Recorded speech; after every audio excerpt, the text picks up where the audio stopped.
morning, everybody. I'm Kristi Noem, the United States Secretary of Homeland Security. And it's been about 7 months now since President Trump and his administration have been working to make America safe again. As you know, the Department of Homeland Security is tasked with making sure that we have a secure border, which we have overwhelmingly been successful with by President Trump's direction, at making sure we're enforcing our laws in this country, that the rule of law matters, and that it applies equally to everybody. We have had for 3 months in a row 0 illegal aliens entering the United States, which is the first time in this nation's history that we've seen that kind of security at our nation's border. Also, we've been working on getting dangerous, criminal, illegal aliens out of our country. Murderers, rapists, drug traffickers, human traffickers, going out, arresting them, and removing them from our communities so that our families can be safe again at night. Our top priorities have been these 2 items: securing our borders and arresting dangerous criminals and removing them from our cities and our towns and our states across the country from coast to coast. Since President Trump has taken office, we have arrested hundreds of thousands of these illegal criminals. I'm here today because the elected leaders in this state of Illinois are ignoring the law. In fact, they're being obstructionists when it comes to getting dangerous criminals off of their streets.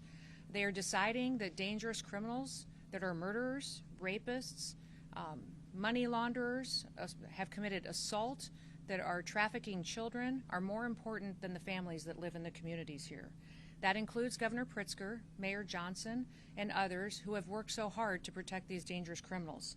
They'd rather be a sanctuary state and continue to put those individuals above American citizens who built this country, who've raised their families here for generations, and just want to be able to walk down the street safely at night and put their kids to bed and live a peaceful life.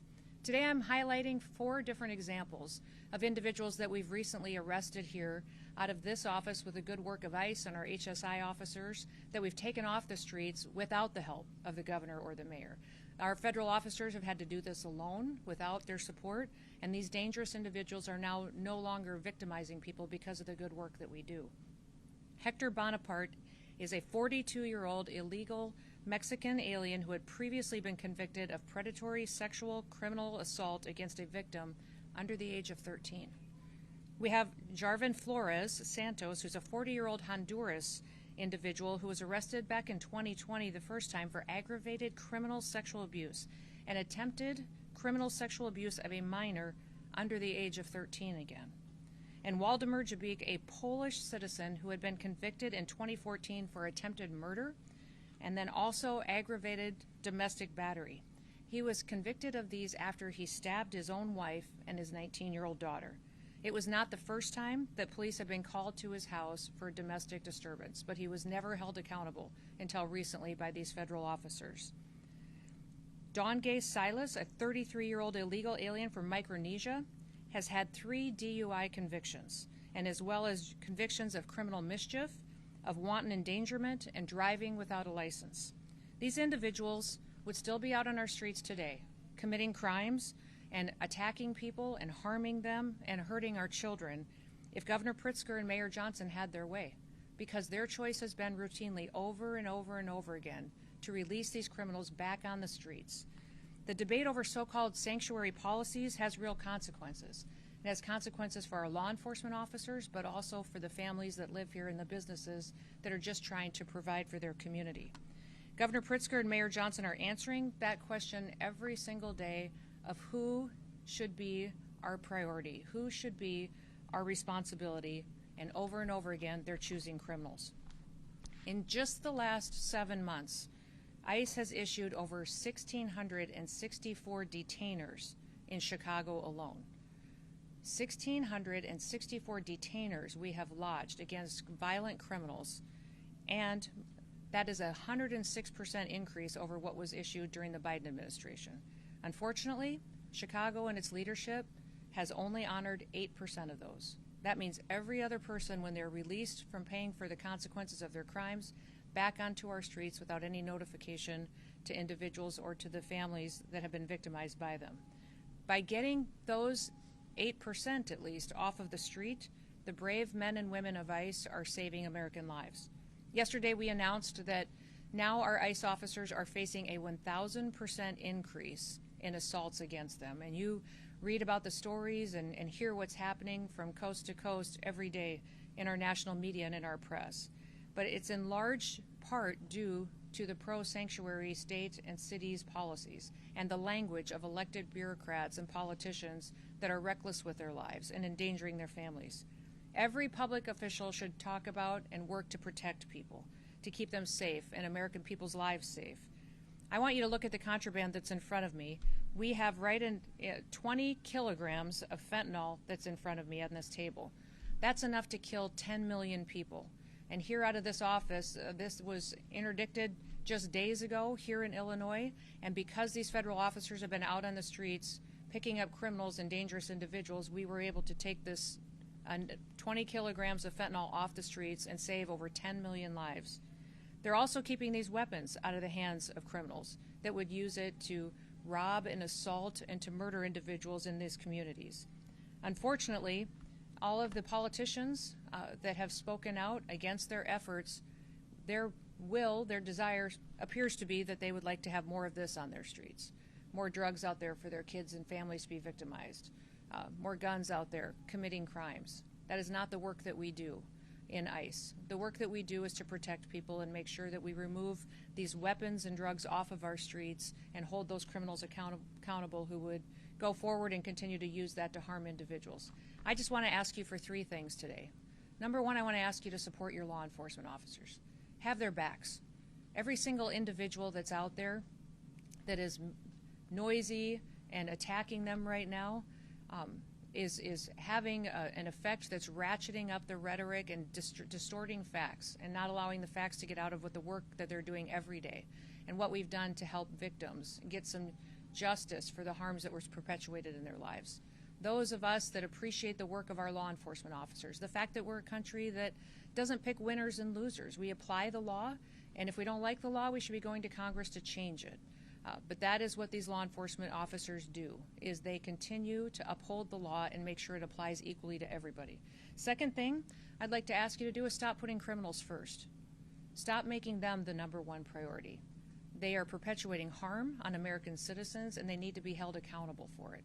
And number three, I would ask that you think about the family members around you, the people you've spent your time with, the American citizens that live next door to you in your community.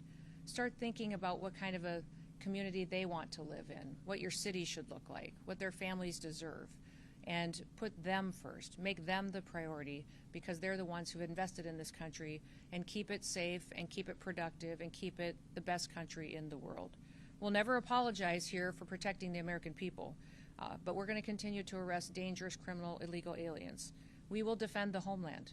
That's what ICE is doing, and I'm so proud to be able to walk with them and to lead with them while they fulfill this mission to really keep United States blessed far into the future. So with that, I'll open it up to any questions that you may have. Secretary? Yes. You guys have spent $20 million of taxpayer dollars on a campaign to get people to self-report using the CBP Home app.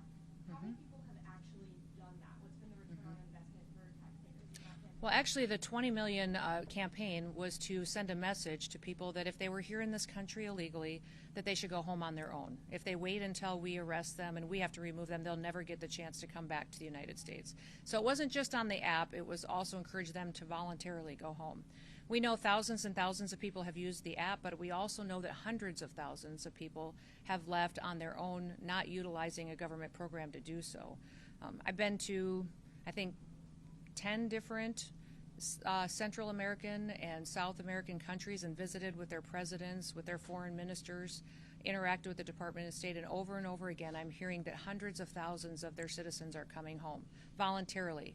They've seen the ads, they've seen the messages on social media that if they go home on their own, they'll get the opportunity to come back to the United States the right way.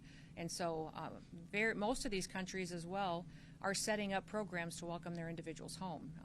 They have housing loan programs that they're setting up. They're allowing them to have food assistance for several months. Several of the countries I've recently visited with are training individuals and workers to come home because their economy has a need for those individuals. So sending that message has been extremely helpful in making sure that people know that here we're going to enforce our laws and that there's a right way to come to this country. And you're going to be allowed to do that if you voluntarily leave. Do you have current comprehensive numbers We can get it for you, but each specific country has given it to us along the way. But I would say we believe over 1 million people have gone home on their own. Since the CBP Home Act? Since we have started this administration, yes. But we've arrested hundreds of thousands that have gone through our system. Yeah. As of July 27th, you've got the contraband display here. Mm-hmm. You're talking about the worst of the worst criminal illegal aliens. Mm-hmm. As of the 27th, this is ICE data analyzed by track. 71% of current ICE detainees have no criminal convictions. That's not true. Of those that do, Charges and convictions, over 70% of them have pending charges against them or criminal convictions. The others all have final removal orders, which means they're eligible to go back home. are for minor crimes. They're not violent crimes. And I'm just wondering, why are so many other people, besides the worst of the worst, getting swept up in this? Nobody's getting swept up. We're running targeted enforcement operations across the country and using our case files and our information to know who is a criminal in this country that needs to be removed and who has a final removal order. Well, Nothing's what's changed. wrong with Huh? targeting them? What's wrong with that targeting them? What's wrong with our targeting? Yeah. Why are so many other people who are just here to work and they're following the law? Well, they're not following the law if they're here illegally. There's a right way to come to this country, and so. Yes, but they're following criminal laws. You're talking about criminals here. Yes, I'm talking about criminals in these situations, absolutely. But we also have every situation where we have those that have final removal orders need to go home because their due process is over and they have their paperwork and they're ready to travel. So that has been the priority since the very beginning. Nothing has changed, and over 70% of these individuals that we have gone out and arrested and removed from the country have had those pending charges and criminal convictions against them. That has always been the goal of the president. What Yes. is your policy specifically about identification of masks for ICE agents? Are they being told they do not have to identify themselves? ICE is always wearing something that identifies them, who they are, and what operation they're out on. I would say that they wear masks at times to protect their identities from dangerous situations. The leadership teams, we leave that up to them to discern what's necessary in certain situations. And with the rise in violence that we continue to see against these officers, with that 1,000% increase, it's making sure that they are safe while they do this job and that they get home to their families at night too is incredibly important. So it's your understanding they are identifying themselves? Yes, In some cases where they're not wearing identification. I would like to see that because they have identification, they have gone into situations, and when they have been out looking for these dangerous criminals and have been verbally identifying themselves, and if there is a mask required, it's for their safety because of the situation that they're encountering. One more question. Like that? Secretary, Yeah. you mentioned that it's been harder to work with officials in Illinois because of the way the government functions, but you're also on a mission to hire thousands more ICE officers and detain folks who are in Illinois. So how are you doing that, hiring people within the state, or people that are willing to work in the state, and where are those folks going? Yeah, the response has been overwhelming. Part of the big, beautiful bill that President Trump advocated for allocated to us the resources to hire 10,000 new ICE officers. We have had that open for less than a week, and we have over 80,000 applicants for those jobs.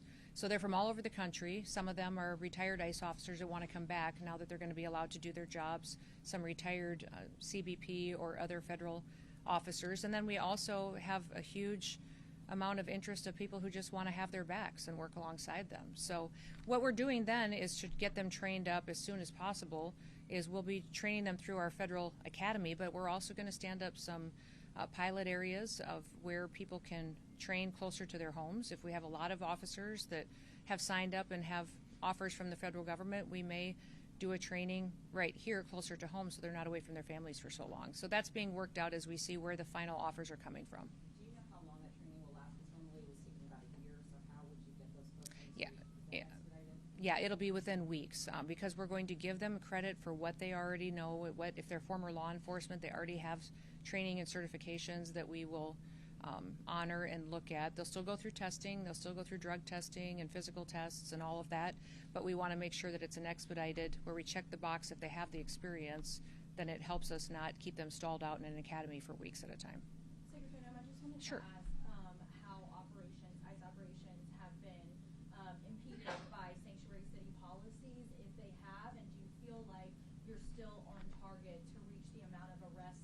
like in those sanctuary areas? Well, the lack of information sharing is hard. I would say anybody who serves in law enforcement would say they're used to partners. They're used to being able to call up a local law enforcement officer, a sheriff, a highway patrol officer, and say, hey, do you have any information on this individual that is a murderer that's been cited in your city? That's not happening in Illinois. And when we're calling on those most dangerous individuals, when they're being released from your prisons, they're not even letting us know, not honoring our detainers. When we lodge a detainer against someone, it's when you let that person out of jail who's been paying the consequences, let us know so that we can pick them up and get them out of the country. Illinois is not partnering with us on that, which is very, very difficult when we know that those dangerous criminals are going to run free. And many times we go into situations where we don't necessarily have the law enforcement to play a backup role. There are times where we bring more individuals in, more federal officers, because we believe we need to do that for security reasons. So we have great partnerships across the country, over 800 of them, with state and local law enforcement in other states. We wish we had that here. We wish we could build those partnerships. We're going to keep plugging away, and for us, it's about getting dangerous people off the streets. So our target is to get dangerous people off the streets. Last question back there. Can you give us some clarity on what 18-year-olds might do in ICE? Can they be DRO officers? And if so, do you have any concerns about that and how highly stressed that position is? And on the other end of age limits, why do you think someone in their 40s or 50s can do this job despite the previous age gap? Oh, I think us opening up the age requirement is wonderful for people to have opportunities that they've always wanted. So many people were forced to retire from law enforcement at a young age because of that arbitrary deadline, and now they'll be able to come back and serve a few more years if they'd like to, provide for their families, and then help on the mission of making America safe again. 18-year-olds can come and sign up and help us with processing and paperwork while they train and they get the experience. They can walk alongside our officers. They will all be as fully trained as any full-time officer before they're put in a situation that might require more of them. So we want everybody to be at the same level of skill set and knowledge when they're out doing an enforcement role out on the job. Anything else? Yeah, Yes? I don't expect you to know the details of every specific case, so I wanted to give you a little context that calls for a broader answer on the question. About 4 months ago, I publicized the arrest of 2 men said to be responsible for a mass shooting in Chicago. Your agency named them, and it got a lot of coverage. However, they have still not been charged in that mass shooting. So my question is whether it's people sent to prison in El Salvador or 2 men accused here in Chicago of a mass shooting, is it responsible for ICE to publicly accuse people of violent crimes before they've been charged? Well, we follow cases and prosecute cases and turn them over for prosecution just like any other law enforcement agency does. So when we sweep up somebody who's committed an act of violence like that and turn it over, that is public information that is out there. And people need to know who is perpetuating these crimes, and we continue building cases then on who they're affiliated with. Is there further dangers? Our investigators are some of the best in the country that are out there making sure that not only is that person now incarcerated, but who were they affiliated with that could be another danger that we need to continue to look at. So even if they haven't been officially charged? I would say we follow the exact same process every federal agency does, every state agency does for law enforcement. So we have not changed our methods or how we handle cases or how we even communicate about them than we have since the very beginning, or how the Biden administration did, or the Obama administration. We do it exactly the same. What I wish is you guys would talk about the victims more. How many people were shot in that mass shooting? How many people were victimized? How are their families doing? You all spend so much time talking about the poor justice for these criminals that are harming individuals every single day, and you don't even think twice to go talk to a mom who's now lived for a year and a half without her daughter. Go talk to somebody and see how they're doing, trying to get their kids to school, not sure if they're safe. So I would encourage you to remember that there's always victims in these situations, and many times you're focusing on the one who made them a victim. Thank you. You guys have a good day.